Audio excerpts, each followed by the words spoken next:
puji Tuhan operasi berjalan lancar dan seperti saya udah sampaikan bukan cancer, puji Tuhan, it's just tumor pancar getah bening di kepala, tapi all good. Dan sekarang kita lagi mau nonton untuk filmnya sahabatku Luna Maya. Tapi emang selalu support nih apapun kegiatan dari Luna berarti ya Kak? Ya kan kita berteman ya, ada ya lucu-lucuan geng Menteri Ceria ya yang udah pada cukup lama kan temenannya gitu. Jadi ya kalau ada salah satu teman-teman ada kegiatan ya kita bisa untuk support sepanjang bisa gitu. Ada treatment dari dokter mungkin untuk Kak Tyson? Tyson enggak sih Dan? Udah beres. Udah beres, puji Tuhan. Oke aja ya, makanan selalu jaga, istirahat dijaga supaya tidak terulang lagi ada ada lamp, ada apa, benjolan. Tapi lebih khawatir gitu nggak sih dengan kondisi Kak Tyson, Kak Melanie? You worried about that? Nggak ada khawatir. Nggak khawatir, puji Tuhan. He's okay, dia selalu hidup sehat. Cuma ya kan namanya kalau benjolan bisa terjadi pada siapapun juga ya Mbak gitu. It's just random happen gitu. Kak, kan ada statement juga dari Kak Tyson yang katanya kalau misalkan Kak Melanie nggak ada, akan tetap setia nih. Akan tetap setia. Aduh, aku sebenarnya nggak seneng ngobrol yang kayak gitu-gitu ya, karena makanya kalau di podcast misalnya ditanya yang hal-hal yang kayak gitu, I don't really like talk about it gitu. Yang pokoknya ya again kan umur tuh di tangan Tuhan. Tapi kan kita kalau bisa minta berdoa supaya diberikan umur panjang untuk bisa menemani anak-anak dan dalam keadaan sehat ya, menemani mereka. Tapi emang itu keseriusan Kak Tyson nggak sih, sebegitu cintanya sampai nggak ada kepikiran untuk punya pasangan lagi kalau Kak Melanie nggak ada gitu? Maksudnya cari Itu yang Another girl. kamu itu loh, Cari kalau pasangan di, baru, di Kak. pagi-pagi ambiar ya di set nggak mau nikah lagi apalah gitu. nggak mau. Itu benar. Kayak itu benar. Apapun saya sebutin itu asli. Ya. Kak Melanie balik sorry dong agak ini soal horor nanti di film kan serem banget. Udah siap mental mau nonton film horor. Iyalah, mensupport teman sebenarnya. I don't really like horror, tapi kan mensupport Luna. Harus Ya, support. will support. Sebesar apa sih maksudnya cinta Kak Tyson ke Kak Melanie sampai sedalam itu mungkin ya Kak? Ya, memang Melanie kasih 2 anak sama ya kalian banyak tidak tahu apa cinta saya buat Melanie karena ada rahasia, tapi ya memang hidup sama dia buat satu untuk selamanya itu berat sekali buat saya. Tyson tuh apa yang dipikirin, kalau di TV tuh ditanya apa dikeluarin semua Mbak, sampai ulu hatinya semua perut-perutnya dikeluarin, gak dipilih-pilih. Jadi ya itu that's the way he is, apa adanya dia, emang dia orang gitu. Tapi cukup terharu nggak sih dengan statement itu Kak? Terharu, cuma kan as I said sebenarnya aku nggak senang ngomongnya kayak gitu-gitu kan gitu. Tapi ya senanglah, puji Tuhan, alhamdulillah diberikan suami yang baik. Tapi selama menikah mungkin sosok Kak Tyson sendiri seperti apa sih, emang seromantis itu Ya kalau Kak? nyebelin ya namanya suami istri pasti nyebelin ya, tapi kan he's a very faithful guy, setia, bertanggung jawab sama keluarga, dan baik hati. Kami sedikit tentang ini supirnya dari Kak Vanessa.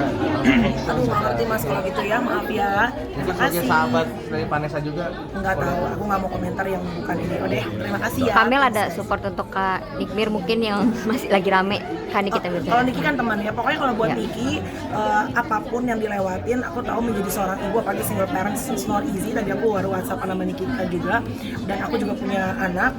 I mean we can learn, kita bisa belajar banyak hal ya dari perjalanan parenting. Mungkin Niki sama Loli kemarin, artinya memang menjadi ibu tidak mudah. Having kids lagi ABG memang bukan hal yang mudah. Aku pun juga tiap hari harus belajar untuk gimana caranya menghadapi ini, terutama anak-anak sekarang, anak-anak Gen E, Alpha ya kan, yang beda banget sama generasi kita yang milenial. Nah, ini kan supirnya kemarin datang ke makamnya nih. Kalau supir saya nggak komentar, aku kan nggak ngerti, kalau itu kan beda, different case ya sayang. Kak, mungkin di usia pernikahan sekarang mungkin ada nggak sih goals yang ingin kalian ini, apalagi kemarin ada mungkin Sehat, panjang umur, banyak berkat, dan bisa nemenin anak-anak sampai mereka nanti menikah dan punya cucu, gitu aja sih. Kamel, tapi mungkin bisa setuju nggak sih sama hal-hal yang dilakukan sama Kak Nikmir sebagai ibu gitu kan, maksudnya? Aku nggak bisa bilang pro cons dengan karena setiap ibu itu punya intuisi sendiri-sendiri untuk anaknya, dan kita nggak bisa bilang oh ini yang benar, ini yang salah, nggak bisa, karena ya setiap ibu punya cara sendiri-sendiri menurut aku gitu. Yang terbaik menurut sang ibu. tipsnya mungkin untuk selalu romantis gitu. Seperti apa sih? Pakai Tuhan untuk pernikahan. Bukan pakai Tuhan. Sorry, apa? Selalu ada Tuhan untuk pernikahan. Jangan pakai Tuhan. Harus mengalah. Harus turunin ego untuk pernikahan itu pertama. Titik terendah dalam pernikahan mungkin seperti apa? Ya kemarin-kemarin tuh lagi gonjang-gonjang ya, karena memang untuk teman-teman menikah bule dan Batak bukan perkara yang mudah. Tapi apa yang sih yang selalu menguatkan pernikahan kalian? Yang udah nikah lama, ya kan ngerti ya? Ya karena pernikahan itu sejatinya memang bukan hal yang mudah, makanya sekarang kita ngerti pernikahan itu adalah ibadah sampai kita mati ya. Karena kalau mudah namanya bukan pernikahan, tapi pencitraan. Nah gitu aja. Kamil mungkin ada nasihat. Anak-anak sendiri untuk berteman. Kalau berteman kita pasti batasin mas, being selective ya, karena kan sekarang orang aneh-aneh, anak di kamar juga kan bisa kadang-kadang ada DM, ada apa, sosial media gitu ya, tapi tetap vaksinasi quote unquote dari rumah, imannya harus dilengkapin supaya kan di luar kan kita nggak bisa kontrol anak-anak gitu. Soal main handphone juga dibatasi juga. Iya, tapi kadang-kadang kita nggak bisa jaga ya mas ya, namanya anak-anak zaman sekarang. Itu maka aku bilang dari rumah, kekuatannya, keluarganya, imannya yang harus kita siapin. Supaya kalau keluar, apapun tantangannya, mereka anak-anak harus tahu bahwa selalu ada mami sama dedinya yang selalu siap untuk menerima mereka. Kamil mungkin ada saran saran. Kak Melani kemarin pada saat sakit seperti apa sih, benar-benar merawat atau gimana? When I look after you, when you get operation, gimana? What do you think about that? Kau ngomong jangan cepet-cepet, dia udah. Sorry, Pak. Ya memang itu pertama saya masuk ke rumah sakit di Indonesia. Ya bersyukur dia ikut sama saya. Ya itu aja sih. Yeah, that's part of being a Yeah, wife ya. itu buat. Masa laki lagi operasi bininya kelabing, coy. Oke guys. Kamil mungkin ada nasihat yang wise barangkali untuk Loli, mungkin untuk teman sesama teman gitu. Ya nggak ada, tapi maksudnya zaman ABG kan pasti ada masa-masa kita pengen rebel, tapi pada saat kita udah mulai menua, percayalah bahwa kasih sayang mama dan ibu itu yang pasti akan selalu menjadi tempat untuk berpulang, karena pada akhirnya mama tuh adalah sosok yang selalu akan menerima kita apa adanya gitu aja sih ya. Oke, thank you guys, makasih.